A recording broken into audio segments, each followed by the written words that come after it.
Then Mr. Schoaf gave me probably one of the most important clues among so many things he taught me, but this was in those early days. Mr. Schoaf was very kind, but he was also very abrupt. And he had these interesting questions to ask. I'm giving him a little rundown one day on how things hadn't worked out for me. He said, Mr. Rohn, I've got the answer for you if you will listen carefully. And listen carefully I did that day and for the next 5 years. If somebody's wealthy and happy, you gotta listen. He said, Jim, I've only known you a short time. But he said, it's already my honest opinion that for things to change for you, you got to change. That wasn't quite the answer I was looking for. But that's the answer he gave me, and I pass it along to you on this warm summer evening in Anaheim, California, 1981.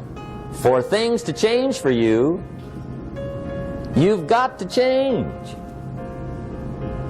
Otherwise, it isn't going to change. Before I met Mr. Schoaf, I used to say, I sure hope things will change. Right? That seemed to be my only hope. If it isn't going to change, I'm in serious trouble. And then I discovered it isn't going to change, so I'm in serious trouble.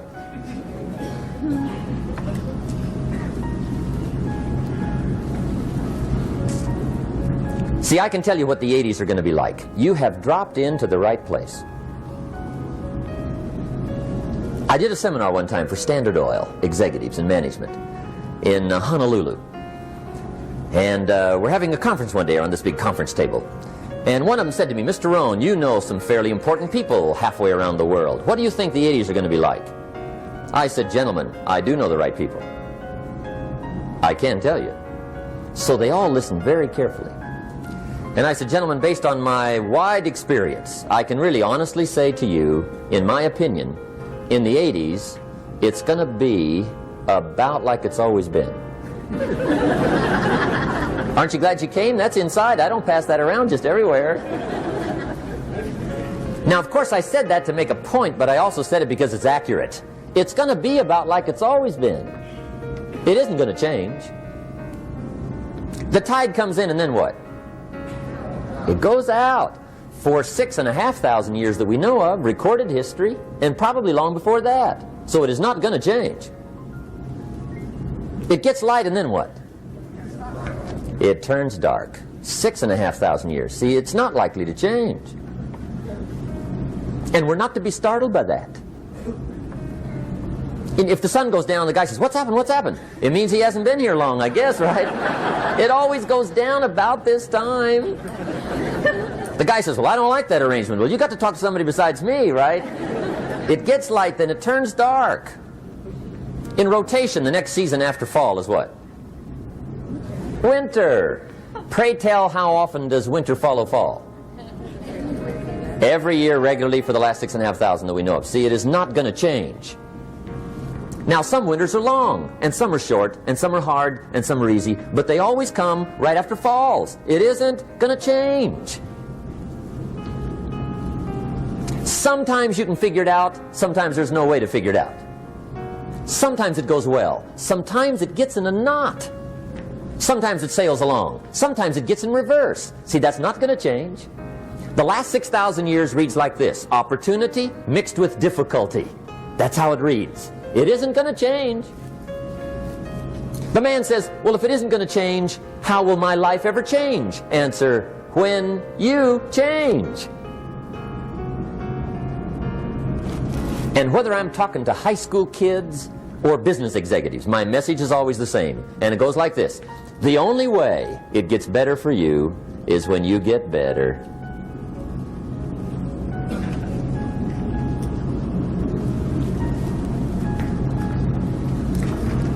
Let me give you the 4 major lessons in life to learn. Here's 4 majors. It's good to study the majors. In our weekend seminar we teach. Some people don't do well because they major in minor things. You've got to be on the lookout. At the end of every week, end of every month, you've got to check, make sure you're not spending major time on minor things. Okay, we go through that whole series. Majors and minors. Now, let me give you two phrases before we get to the four majors. This will set it up and you'll see where I'm going. Two key phrases for your notes. Here's the first one. Life and business is like the changing seasons. That's the first phrase. Life and business is like the changing seasons. One of the best ways to describe life, it's like the seasons. Frank Sinatra sings, life is like the seasons. Now here's the second phrase. Very important. You cannot change the seasons, but you can change yourself. You can't change the seasons, but you can change yourself. And see, that's how life gets better for you, not by chance, but by change. Now, here's the four major lessons in life to learn. I've got my first book finished. Came out a couple of weeks ago. This is in it, the four major lessons in life to learn. Here they are. Number one, learn how to handle the winters. That's lesson one. They come right after falls, with regularity. Some are long and some are short and some are hard and some are easy, but they keep coming. You must learn to handle the nights. They come right after days. You must learn to handle difficulty. It comes right after opportunity. You must learn to handle recessions. They always follow progressions for the last 6,000. See, it isn't going to change. The lesson you must learn is how to handle it. And there's all kinds of winters, right? The winter when you can't figure it out. The winter when it all goes smash. The winter when it turns belly up. The winter when it won't work, when you've run out of money and you've got a broken heart. See, those are winter times. There's all kinds. Economic winters, social winters, personal winters. When your heart is smashed in 1,000 pieces and the nights are unusually long, your prayers seem to go no higher than your head. It's wintertime. Barbara Streisand sings, "It used to be so natural to talk about forever, but used to be's don't count anymore. They just lay on the floor till we sweep them away.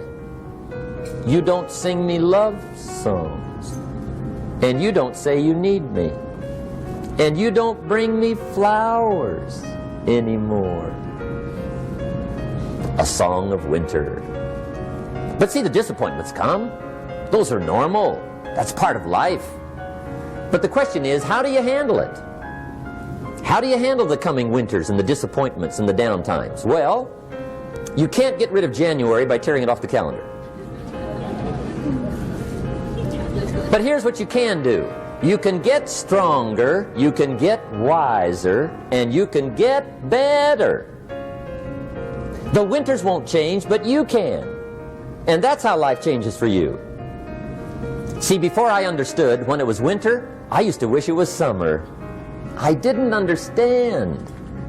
When it was hard, I used to wish it was easy. I didn't know. And then Mr. Schoaf gave me a part of his very unique philosophy when he said, "Don't wish it was easier, wish you were better." See, that triggered my whole life change. Don't wish for less problems, wish for more skills.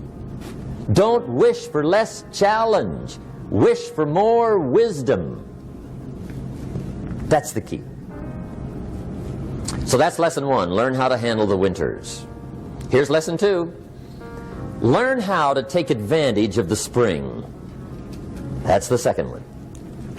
Spring is called opportunity. And spring follows winter. What a great place for it. If you were going to put it somewhere, that'd be the place to put it, right after winter. And pray tell, how often does spring follow winter? Every year with regularity, 6,000. You can almost count on it. See, opportunity always comes. Days follow nights. Isn't that terrific? Opportunity follows difficulty. But here's what you must learn to do. Underline these two words in that key phrase. Take advantage. Underline those two. You must learn to take advantage of the spring. See, just because spring rolls around is no sign you're going to look good come fall. You gotta do something with it. In fact, you have to get good at one of two things in life: planting in the spring or begging in the fall. Or get somebody to do it for you. See, those are about the only alternatives. Now here's what else you must do. Take advantage of the springs quickly, because there's only a few. Just a handful of springs have been handed to each of us. They don't come forever. Life is fairly brief. So you got to read every book you can get your hands on what to do with your springs while they're here. And take advantage, they soon run out.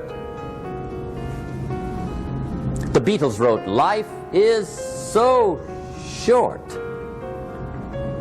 And for John Lennon, it was extra short. But life is brief. Elton John sings, "She lived her life like a candle in the wind." It's brief. So whatever you're going to do with your life, you got to get at it. Don't just let the springs pass. Here's the third major lesson in life to learn. Learn how to protect your crops all summer.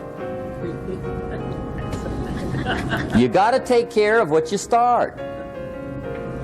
Sure enough, as soon as you've planted your garden in the spring, the busy bugs and the noxious weeds are out to take it. And here's the next bit of truth. They will take it unless you prevent it. And that's the third major skill to learn. You've got to learn to prevent the intruder from taking all the good you start. It's one of the challenges. Here's two key phrases under number 3. First one, all good will be attacked. On this planet. Maybe not the next one we get to, but on this one, all good will be attacked. Every garden will be invaded. Not to think so is naive. And here's the second phrase. All values must be defended. Political values, social values, community values, family values, marriage values, friendship values, business values. Every garden must be tended all summer. Third major lesson. Now here's number 4. Fourth major lesson in life to learn. Learn how to reap in the fall without complaint. Learn to reap come harvest time without complaint. Take full responsibility for what happens to you. It's one of the highest forms of human maturity, accepting full responsibility. It's the day you know you've passed from childhood to adulthood, the day you accept full responsibility. And another note, learn to reap in the fall without apology. Without apology if you do well, and without complaint if you don't. That's maturity.